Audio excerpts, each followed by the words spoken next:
Amigos, hoje eu queria falar com vocês sobre o Salmo 144, versículo 12. Esse salmo é muito lindo. Esse salmo, do versículo 10 em diante, ele só tem bênção para nós. Fala dos obreiros falsos que atrapalham o ministério.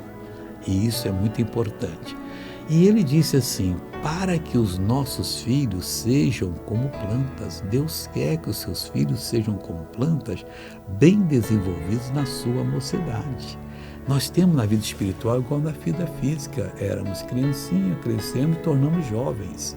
E nós temos que ser bem desenvolvidos para podermos chegar até o final, que quando Jesus vier será o final, né? Fazendo a obra de Deus com alegria, com coragem e com destemor. E para que as nossas filhas sejam como pedras de esquina lavradas, como colunas de um palácio, e não como as coitadinhas que vão fazer o que o diabo quer. Não vai fazer, não. Elas serão, os nossos filhos e filhas serão abençoados. Veja o testemunho dessa pessoa. 10 anos que eu me dói as pernas e o pé, eu tinha um negócio debaixo do pé, eu não podia caminhar.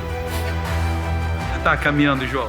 Eu sentava, não podia levar. Mostra como é que você caminha. Não, mostra primeiro como é que você caminhava. Eu sentava, eu tinha que estar assim, ó. Assim. Agora vamos lá, João. Vamos lá, João. Você tá curado, homem. Vai para casa. Agora eu vou abençoar você. Pai, em nome de Jesus, nesse penúltimo domingo de outubro, eu oro por essa pessoa e abençoo. E digo: o mal, saia dessa vida, vá embora, em nome de Jesus. E você diz amém.